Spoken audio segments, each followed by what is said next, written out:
bangkitkan sesuatu isu, ia merupakan isu untuk kepentingan rakyat, bukan untuk kepentingan mana-mana pihak.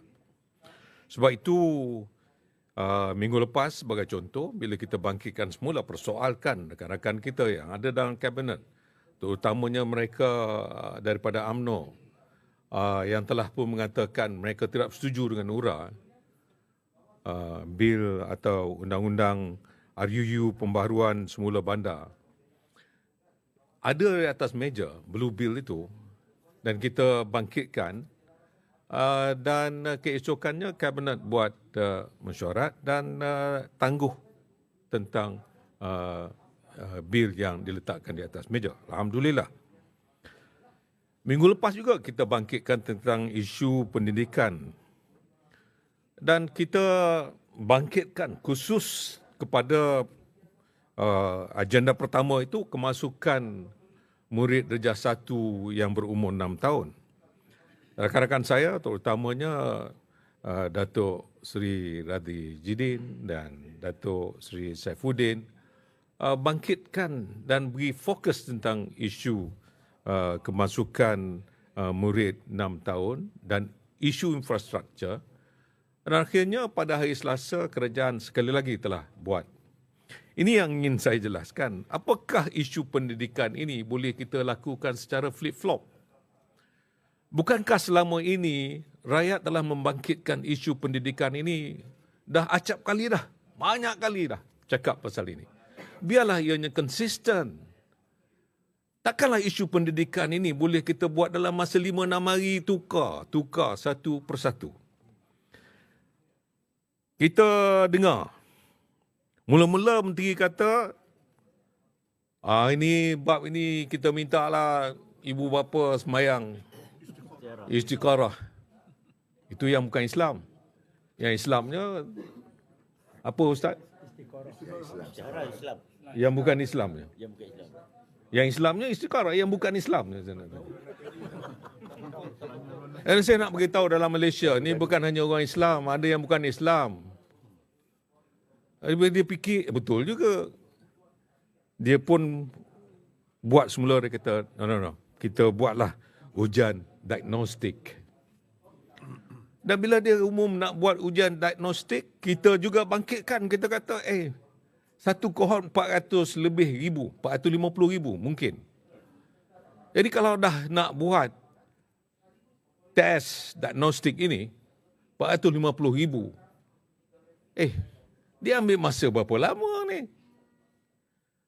Lepas tu, dia mungkin malam tu dia buat semayang istikharah. Besoknya dia ubah, kata, no, tak jadi diagnostik, kita buat berfasa-fasa lah. Kemudian, dia mungkin tengah hari kot dia buat berdoa entah apa.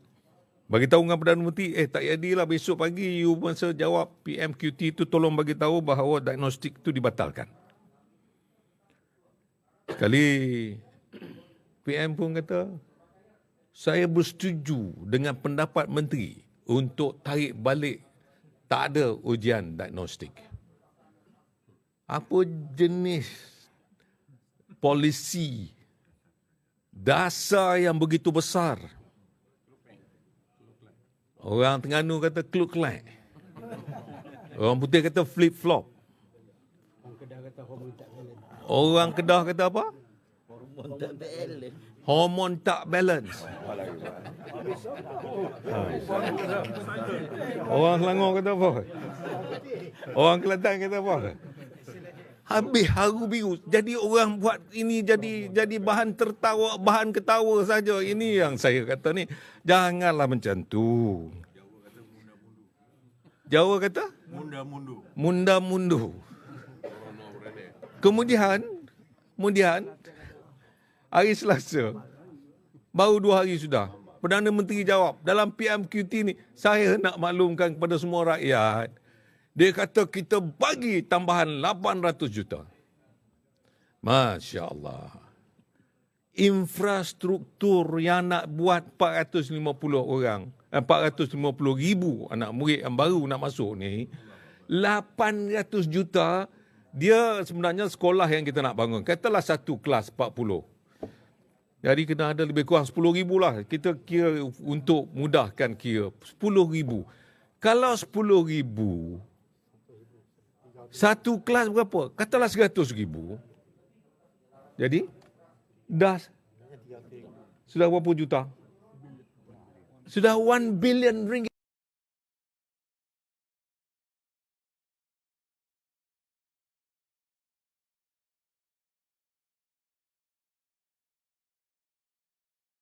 Satu bilion ringgit.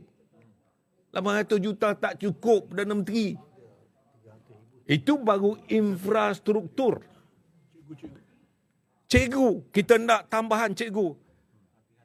Saya punya perkiraan, ada yang kata 10,000, ada yang kata 18,000. Katalah kita ambil yang paling kecil 10,000. Gaji katalah 2,000 lah, average 2,000 sebulan. Kalau 10,000, berapa? 20 juta. 20 juta sebulan. Kalau 12 bulan, 240. Katalah 250 juta. Jadi mana nak cukup Perdana Menteri? Flip-flop sekali lagi lah. Tak apa, kita bagi can.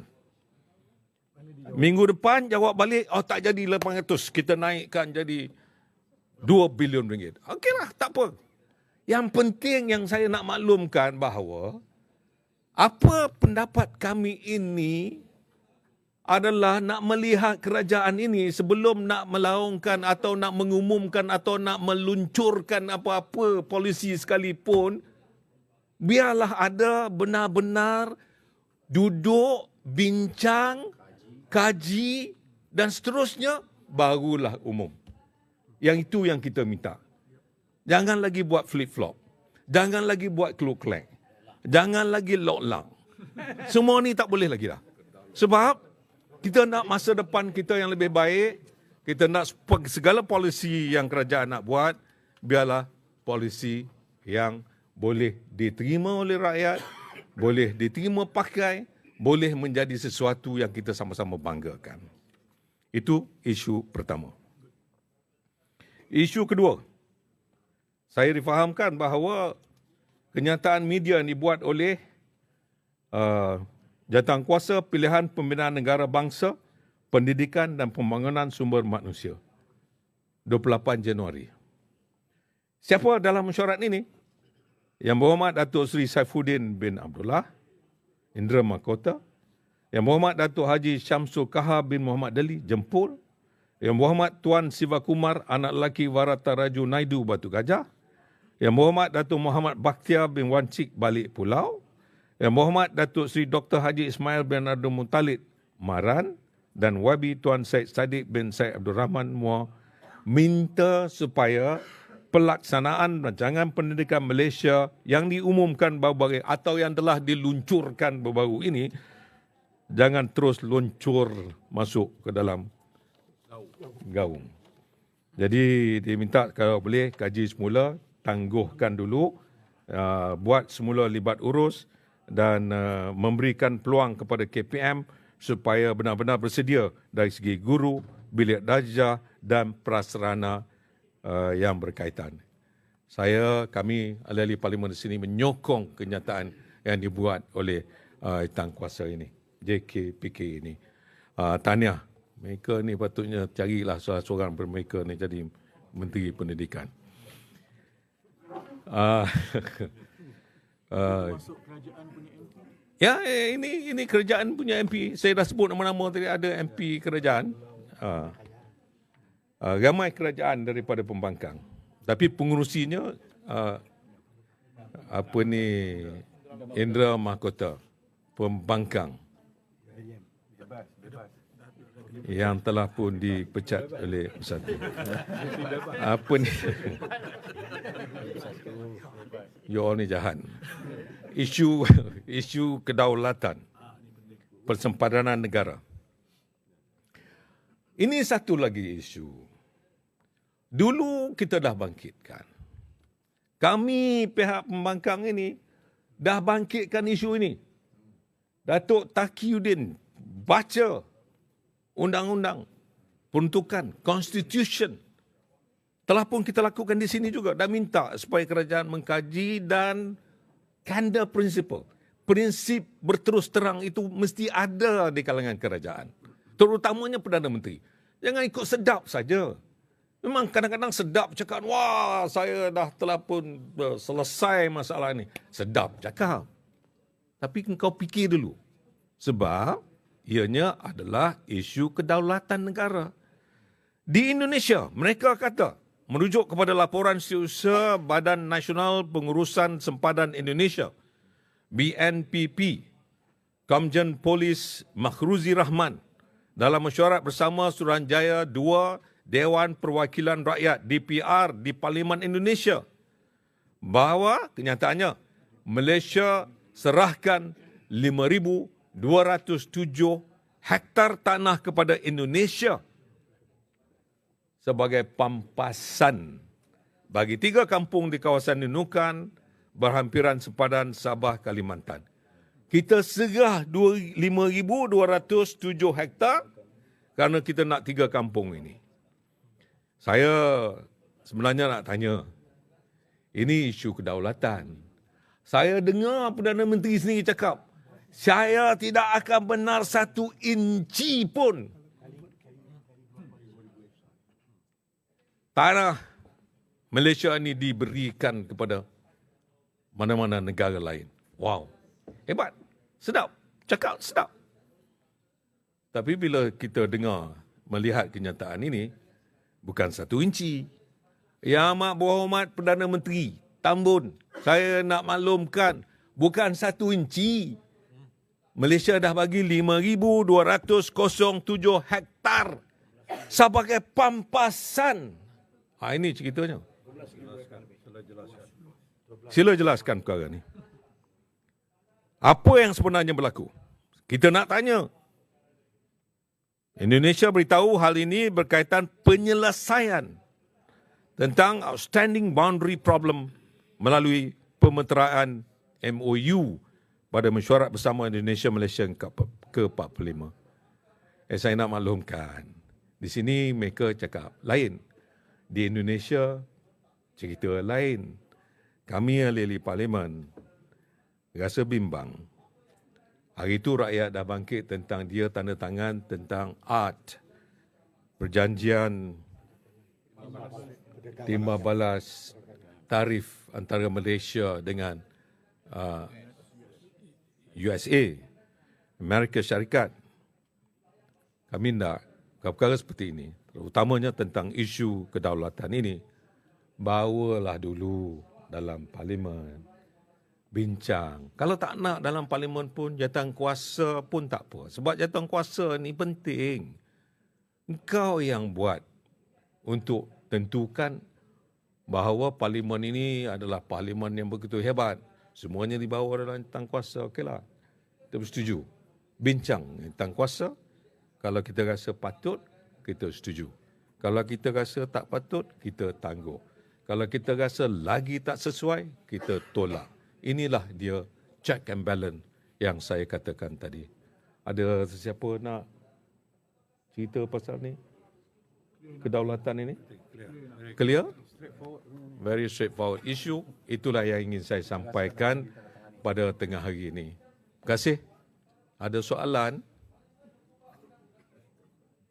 Alright, kalau tak ada soalan, saya...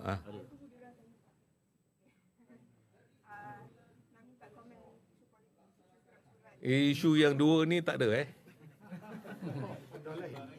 Loud and clear. Very... Oh. Yes.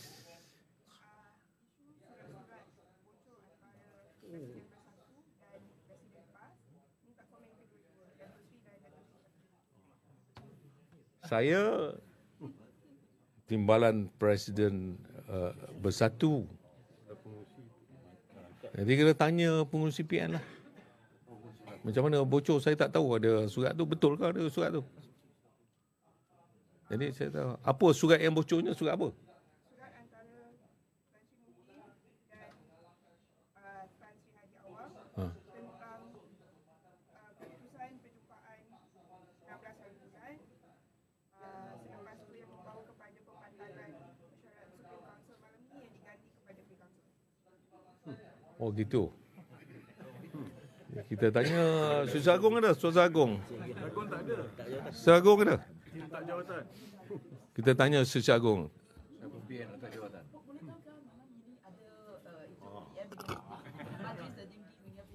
Oh ya, Susah Agung dah letak jawatan Okey, okey. Adakah Datuk Seri akan hadir di rumah Tan Sri Bukan macam tu. Adakah Datuk Seri dijemput untuk menghadiri mesyuarat ini? Apalah soalan ni? Jemput pun tidak nak suruh hadir ni macam mana? Okey? Datuk Taki? Ini Timbalan Susah Agung. Perikatan Nasional. Yang belum letak jawatan. Okey, Yang Berhormat Datuk Seri Ketua Pembangkang, rakan-rakan ahli-ahli Parlimen. Soalan ini memang soalan yang dijangka, tetapi bagi kami lah, semua kami dalam Perikatan Nasional, apa yang berlaku ni kalau boleh diibaratkan dalam pepatah Melayu disebut ribut dalam secawan kopi. Benda kecil je. Tapi kalau ribut dalam secawan kopi itu terkeluar dan menjadi membesar, itu salah siapa? Mestilah salah orang yang menguruskan ribut itu, gagal menguruskan ribut itu supaya tidak keluar, membesar, keluar daripada cawan. Bermakna isu ini adalah isu dalaman Perikatan Nasional. Tak sepatutnya menjadi satu isu negara. Ini kita bincang isu negara. Ini isu dalaman satu coalition of political party, itu saja. Tapi tadi saya beritahu, saya sembang dengan Indra Mahkota. Saya kata, apa yang boleh kita sebut sekarang ni, everything appears to be public now. Everything appears to be public. Benda-benda ni, semua benda dah jadi public. So the best comment is, no comment is the best comment. Semua dah. Saya punya press conference pun lebih daripada 1 jam. Saya menguraikan mengenai perlembagaan Perikatan Nasional. And then sebagaimana yang saudari kita sebut tadi, surat-surat yang sepatutnya personal letters daripada seorang presiden parti kepada 3 presiden parti, dan surat daripada 1 presiden parti kepada 3 presiden parti yang lain tu sepatutnya menjadi satu yang very private and confidential, telah menjadi public. So dia panggil document speaks louder than words. Ya, dokumen itu bercakap lebih kuat daripada perkataan.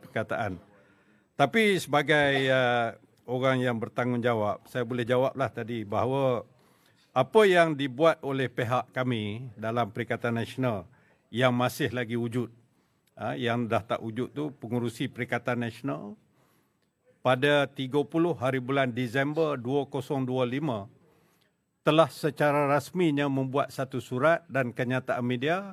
Beliau telah meletakkan jawatan berkuat kuasa 1 Januari 2026. Bukan saja letak jawatan, effective dates pun diberikan di situ. Itu 30 hari bulan 12. 31 hari bulan 12, pengurusi Perikatan Nasional yang meletakkan jawatan ini telah menulis surat yang saya boleh confirm kepada Presiden PAS. Tapi saya percayai kepada semua presiden parti-parti dalam Perikatan Nasional bahawa dia mengesahkan, meletakkan jawatan berkuat kuasa 1 Januari 2026. Dalam konteks Presiden PAS, saya boleh mengesahkan beliau menjawab surat itu. Pada 31 hari bulan itu juga menjawab surat pengurusi Perikatan Nasional, mengucapkan terima kasih dan mengucapkan penghargaan atas segala jasa bakti dia sebagai pengurusi Perikatan Nasional dan menerima baik, menghormati keputusan yang dibuat. Itu benda-benda yang berlaku, ya. Jadi dalam perlembagaan ini, saya terpaksa ulang sekali lagi lah. Oleh kerana perlembagaan kita ni satu perlembagaan yang lengkap, yang baik. Ada peruntukan. There is a provision di dalam peruntukan ini yang mengatakan bahawa apabila berlakunya peletakan jawatan, terutamanya pengurusi yang sepatutnya memanggil satu-satu mesyuarat, dia meletakkan jawatan, di kalangan presiden-presiden atau parti-parti yang ada dalam Perikatan Nasional itu, boleh meminta supaya diadakan mesyuarat luar biasa. Bukan luar tabi'i, luar biasa. MLB, mesyuarat luar biasa ya. Dalam peruntukan 12.2 ni jelas. Mesyuarat luar biasa Majlis Tertinggi boleh diadakan atas permintaan bertulis kepada Setiausaha Agung dari sekurang-kurangnya separuh dari jumlah parti-parti anggota dalam Perikatan Nasional. Maksudnya apa? Sekarang ni dalam Perikatan Nasional ada 4 parti. Bersatu, PAS, Gerakan dan MIPP. Peruntukan 12.2 kata kalau separuh daripada jumlah parti ini meminta diadakan, maka Setiausaha Agung perlu mengeluarkan surat notis memanggil mesyuarat luar biasa itu. Jadi ini yang berlaku. Pada 7 hari bulan 1, I remember correctly, 7 hari bulan 1 tahun 2026, Presiden Gerakan telah menulis surat kepada siapa? Kepada pejabat Setiausaha Agung. Bukan Setiausaha Agung, Setiausaha Agung tak ada. Pejabat Setiausaha Agung. Meminta supaya dipanggil mesyuarat luar biasa 7 hari bulan 1 tahun 2026. Kemudian 10 hari bulan 1 tahun 2026, Presiden PAS juga menulis surat yang sama kepada semua ahli-ahli Majlis Tertinggi. Dia alamat pada semua Majlis Tertinggi. PAS meminta diadakan mesyuarat luar biasa ataupun mesyuarat tergempar. Jadi apabila dua parti ini telah meminta mesyuarat luar biasa, sudah cukuplah. Maka mesyuarat ini dalam tempoh 14 hari Setiausaha Agung perlu memanggil mesyuarat ini. Kalau Setiausaha Agung tidak ada, yang ada adalah timbalan Setiausaha Agung. Jadi sekarang ini atas dasar perlembagaan, Setiausaha Agung pada 23 hari bulan Januari, still within 14 days. Ya? Still within 14 days sebab 10 hari bulan yang mencukupkan dua parti ini 10 hari bulan, 23 hari bulan, Timbalan Setiausaha Agung mengeluarkan satu surat memanggil mesyuarat luar biasa Majlis Tertinggi Perikatan Nasional. Apa tujuannya? Ialah 3 agenda saja. Agenda yang pertama, melantik di kalangan timbalan pengurusi Perikatan Nasional yang ada pada malam itu, siapa nak jadi pengurusi mesyuarat. Sebab pengurusi Perikatan Nasional tak ada. Yang kedua, meneliti surat peletakan jawatan pengurusi Perikatan Nasional. Sama ada nak diluluskan atau tidak. Sebab Perlembagaan Perikatan Nasional kata, seorang pengurusi Perikatan Nasional bila dia letak jawatan, peletakan jawatannya mesti diluluskan. Bukan disahkan, diluluskan. Ini ada dalam ni. Jelas ya. Sekiranya pengurusi Perikatan Nasional meletakkan jawatan, peletakan jawatan itu hendaklah berkuat kuasa selepas mendapat kelulusan Majlis Tertinggi. Jadi agenda yang kedua should be sama ada meluluskan atau tidak. Itu dah masuk dalam surat notis mesyuarat luar biasa. Dan agenda yang ketiga, memilih pengurusi Perikatan Nasional yang baru tertakluk kepada agenda yang kedua. Kalau mesyuarat MT tak lulus, maka dia kekal sebagai pengurusi. Kalau mesyuarat MT ini lulus, maka barulah datang agenda yang ketiga, melantik pengurusi yang baru. Very simple and very straightforward. Semua orang boleh faham perkara itu. Okey. Siapa yang perlu dipanggil untuk hadir dalam mesyuarat Majlis Tertinggi, mesyuarat luar biasa Majlis Tertinggi? Sudah tentulah ahli-ahli Majlis Tertinggi. Siapa ahli Majlis Tertinggi yang ada sekarang ini? Pada pemahaman kita, ahli Majlis Tertinggi yang layak untuk hadir dalam mesyuarat luar biasa ini adalah ahli Majlis Tertinggi yang tidak meletakkan jawatan. Yang tidak meletakkan jawatan ialah 4 orang timbalan pengurusi. Siapa? Presiden PAS, Presiden Gerakan, Presiden MIPP dan timbalan Presiden Bersatu yang menjadi timbalan pengurusi Perikatan Nasional. 4 orang. Kemudian timbalan Setiausaha Agung. Sebab Setiausaha Agung tak ada. Bendahari Agung tak ada. Tak dipanggil. Ketua Penerangan pun menarik diri meletakkan jawatan. Tak dipanggil. Nah, Ketua Pengarah Pilihan Raya dipanggil. Ketua Wanita PN dipanggil. Ketua Pemuda PN dipanggil. Dan 8 orang wakil setiap parti. PAS 2 orang, Bersatu 2 orang, Gerakan 2 orang, MIPP 2 orang. Jumlahnya 16 orang yang dipanggil. Jadi itulah yang dipanggil. Jadi ada macam-macam pandangan dibangkitkan kenapa mantan pengurusi Perikatan Nasional tidak dipanggil, dan beliau juga merupakan Presiden Bersatu. Jadi pada pandangan kami, yang kami faham berdasarkan perlembagaan ini, pengurusi Perikatan Nasional sebelum ini ataupun yang meletakkan jawatan itu sudah tidak lagi menjadi ahli Majlis Tertinggi Perikatan Nasional. Kerana dari segi undang-undang, seseorang yang meletakkan jawatan, on top of that, dia bukan saja meletakkan satu tarikh berkuat kuasa peletakan jawatan. Itu dalam surat tu jelas, berkuat kuasa Januari 1 atau 1 Januari 2026. Jadi pada pandangan kami, bukan saya, peguam-peguam kita, ada satu konsep dalam undang-undang dia sebut functus officio. Functus officio ni sudah diambil kira. Walaupun perlembagaan kata perlu mendapat kelulusan Majlis Tertinggi Perikatan Nasional, itu hanya formality saja. Formality untuk mengesahkan lagi peletakan jawatan 1 Januari itu. Tapi dari segi surat peletakan jawatan itu, pada pandangan kami, selagi tidak to prove otherwise, tidak dibuktikan sebaliknya, itulah pandangan saya rujuk pakar-pakar perundangan. Jangan tanya pula pakar perundangan mana. Pakar perundangan lah. Jadi itulah keadaannya. Namun demikian, pada 2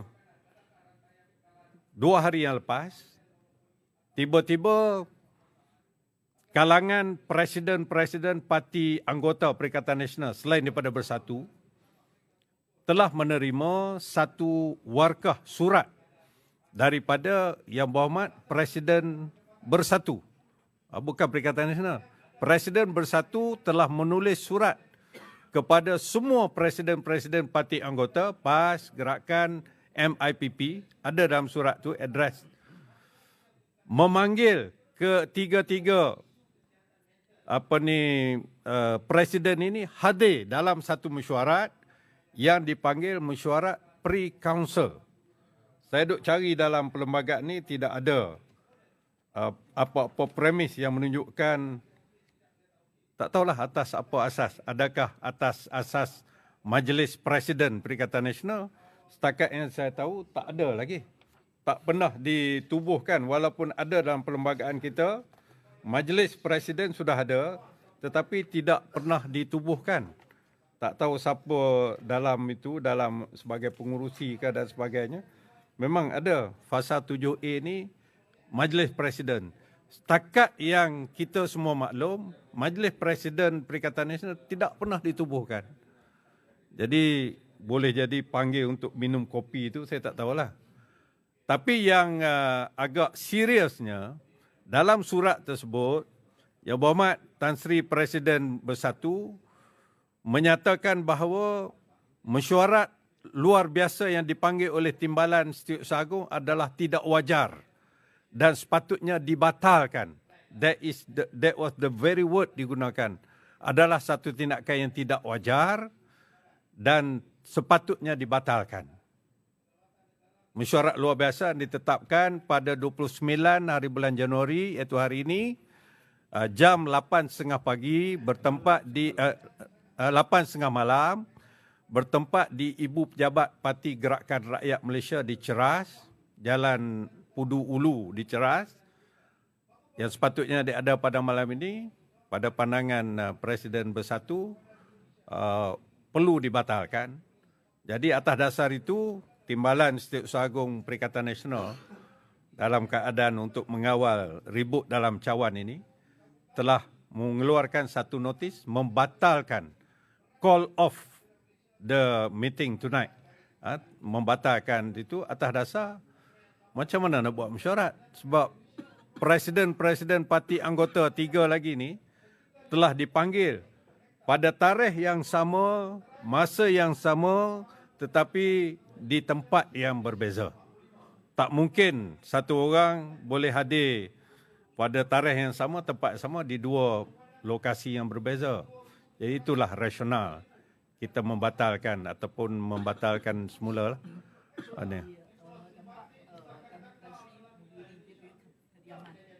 Ya, surat yang saya baca itu di kediaman saya. Bukan saya lah, dia lah. Oh, saya tak ada maklumat itu. Sebab itu very special, very private. Saya setakat ni saya belum dapat mengesahkan sama ada nak hadir atau tidak. Sebagai orang yang hadir pada pertemuan Ya. Ya.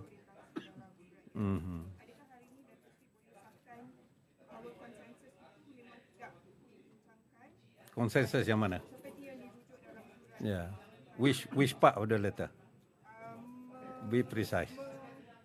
bahawa isu perikatan nasional tidak lagi berbangkit dengan restructuring yang Ya. melibatkan ahli presiden dan Kalau saya boleh ingat surat itu, beliau mengatakan bahawa daripada perbincangan ini mengesahkan bahawa jawatan pengurusi Perikatan Nasional dimansuhkan dan isu pelantikan pengurusi Perikatan Nasional tidak berbangkit lagi.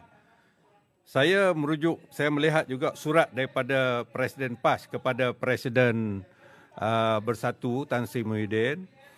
Presiden PAS menyatakan bahawa sepanjang berada dalam pertemuan pada 16 Januari 2026 itu, isu berkaitan kedudukan pengurusi Perikatan Nasional tidak dibincangkan, tidak disentuh langsung. Apatah lagi keputusannya tak bincang. That particular issue was never raised during the discussion. Jadi tak timbullah keputusannya.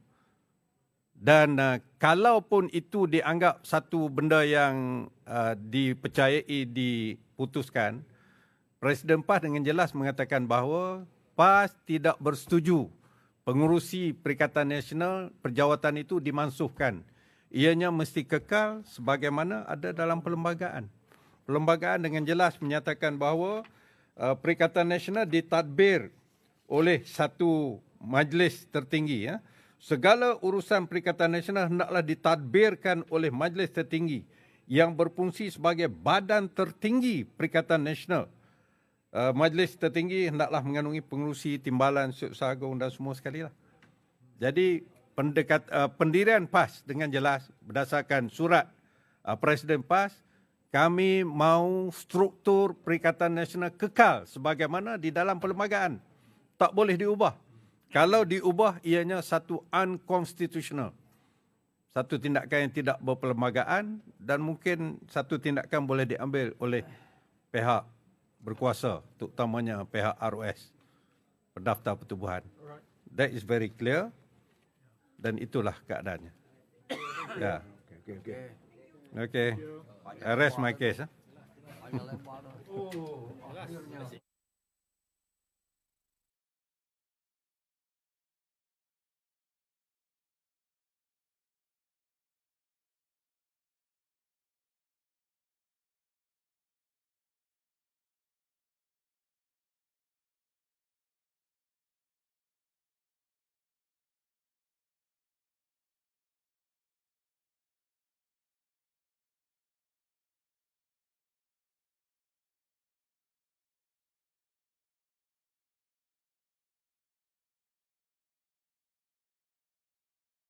Tekam macam dengan... Yang berhormat tak. Ya, saya nak habis nak gulung dah. Okey, baik. Okey, oleh sebab itu, pada 26 Januari, saya nak tanya, pampasan tanah, pada masa yang sama menyebut Malaysia akan berunding secara baik mengenai isu pampasan tanah tersebut dalam masa terdekat. Pada 26 Januari 2026, Menteri Luar Datuk Seri Muhammad Hassan pula menyatakan persempadanan darat Malaysia-Indonesia masih dalam rundingan dan menyebut isu di atas peta dan the underground boleh berbeza serta